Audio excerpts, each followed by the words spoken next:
Okay, so I would like to introduce your 6 o'clock talent, Rich Bard. And I'm going to do that by way of a poem of introduction by Rich titled Poverty. Rich once fished commercial. He don't no more. Just puts out a hand line when working as a delivery captain and sailing offshore. Rich Bard, friends.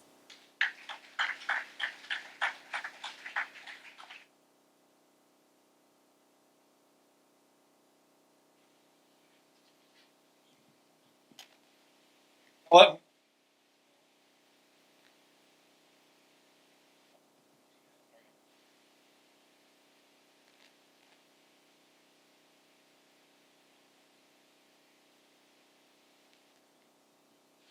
Hello. A couple of years ago, my son got married, and he and his wife asked me to read a poem at the ceremony, and I thought, wow, a fish poem at a wedding, that's going to be great, but they had something else in mind. They gave me a poem. It was a love sonnet, 17, by Pablo Neruda. So there was not one fish in the whole poem, but I read it anyway. And I started reading some of his poems because he's a great Chilean poet, really celebrated, famous, and he wrote all these odes. And I didn't really know what an ode was up until then, but it seems like they don't have to rhyme, you don't have to have any meter, all you have to do is praise something, and I thought, how hard could that be? So I gave it a shot, and here it is. It's called Ode to the Beaufort Scale, which is, if you don't know, it's a scheme of measuring wind speed with 12 different forces. I'm not going to do all 12, but I'll do them in order even. So this is force 1. Without wind, the sea would be glassy, dull, lifeless. Here, there's only a hint of a breeze, yet these low, languorous swells testify somewhere a westerly's blowing. Noon, and the fish aren't biting. They are in salmon siesta suspended, dreaming of fat herring in the evening bite. And so now there is no reason why you and your partner should not troll away from the fleet, spread a quilt on the foredeck, and imagine you're alone in the universe with just the sun, the warm air, and the gentle breeze on your skin, and the slow, sensuous roll of the sea. Force 4. The breeze is brisk, but does not punish. White caps, sure, but not prevailing. Through clear air, the glacier shimmers, brilliant white through foothills snaking. From here, 3 miles outside the surf line, icy peaks loom in high peaks loom in icy magnificence. Elsewhere, far as the horizon, no sign of boats. The fleet's preoccupied elsewhere. This place has no long tradition as a spot where salmon gather, yet some curious bottom feature brings them here in shoals of silver. Our lines are filled, our efforts strenuous, hard, fruitful work with joy infusing. These fish, this wind, these waves, this scenery will surely live in my mind for years.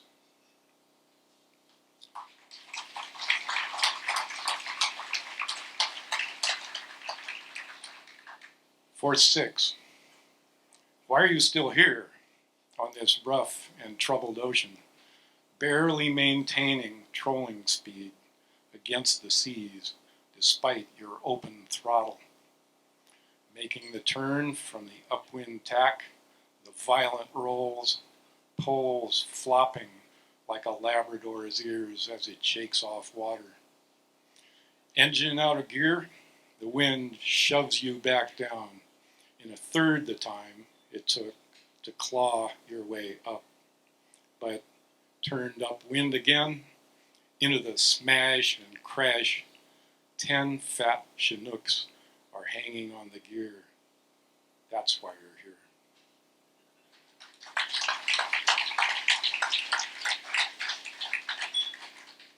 Force 8. The Dreamer is off to port. To starboard, the Cape Clear. And just beyond, the Desiree, quartering the seas of a strengthening southeaster. Sudden bursts of spray off our bows.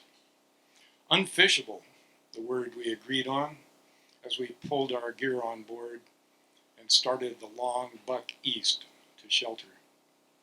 Now we tell each other we might go behind Spike Rock, lay on the anchor till this blows itself out, but we know that's bogus.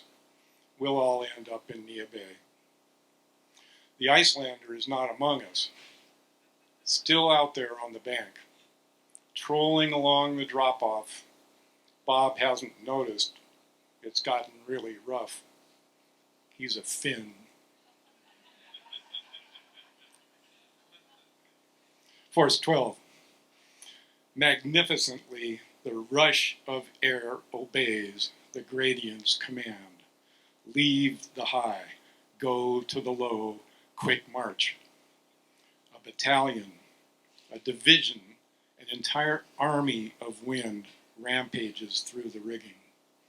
Roar so loud, even inside the wheelhouse, voices aren't working. Garble, mumble, bow. What? Smother, quarter, bow roller. Oh, Roger. 2 arms and 2 legs, barely enough to gain a purchase against the enormous press of wind. Wishing for a monkey's strong prehensile tail, I claw my way forward, find the fire hose still protects the anchor line at the roller, but its lashing is frayed in tatters. I've set the hook in the middle of the channel and let out every bit of chain and nylon I can and still stay off the shore. Even with just 200 yards of fetch, the bow is jerking in 3-foot waves. We have no wind gauge, but the report from the station just up the island had the wind last hour at 90 knots. No raging seas can reach us here in this shallow cut, way inside Rocky Pass, miles from open water. But no good thing will happen if we drag or break our road.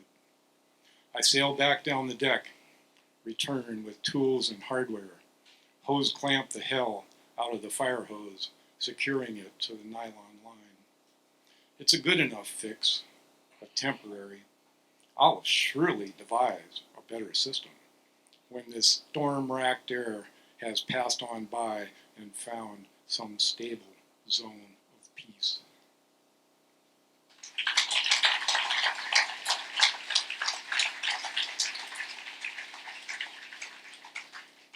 Like many of our poems here at the gathering, this one's rooted in reality. It's called Par for the Course.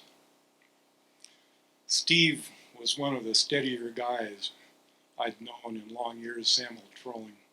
So when I heard the stress in his 2 a.m. call, I knew he was not just log rolling. We were 3 partners working close to the beach in the Gulf around 59 North. Fishing was excellent, sweet as a peach, and we waved as we trolled back and forth. Just our boats, the Nomad, the Thor, and the Valorous, alone in that spot by the shore, east of the Aquay mouth, west of the Dangerous, 20 fathoms above the seafloor. The wind, southwest 20, was steady all day. Seas were choppy, but not all that steep. Good for keeping the bugs off, we like to say. No worries about falling asleep. Late in the season, we'd all made our nut through long hours, hard work, and muscle. More would be fine, but we'd eased off somewhat. Seemed okay to back off the hustle. So by evening, it felt like we'd all caught our share. There was no need to slam it till dark. Time to roll up the gear on deck, call it fair, and look for a good place to park. Down at the eastern end of the tack, I stopped and went out, set the pick. Left it in neutral and let her drift back. Made sure that she's going to stick. Off to the west, maybe 2 miles or so, my partners were set for the night. A couple of anchor lights, warmly aglow in the fast disappearing daylight. Time to grab dinner, get ready for bed. Key the mic for a final parlay. Good night, guys. Hope you rest good and deep, and tomorrow is as good as today. Round about midnight, from deep in a dream, I was roused by the boat's restless motion. It was clear the wind had picked up some steam. We were now in a much different ocean. Close to the beach on a hostile lee shore. Not the ideal situation. But the wind was no gale. If we didn't get more, there was no call for real consternation. 2 hours later, woke again to the sound of Steve's radio call. Anyone here? We're dragging. And when I fired up, I found the hydraulics are down. I can't steer. I reached for the mic, but Bob came right back.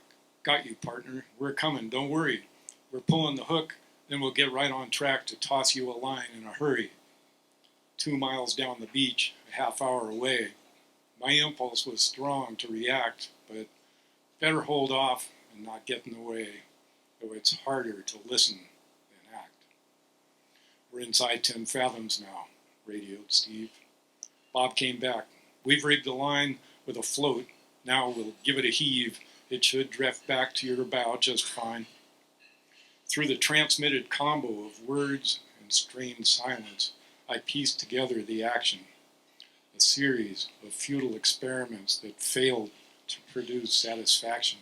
The stubborn float refused to drift back, instead hanging right off Bob's stern. So he let out more line and tried a new tack, dragged it round in a circling turn, hoping to pull it in tight close enough to be pike-poled, but this try too failed. The outrigger poles made closing too tough and the float stayed far off.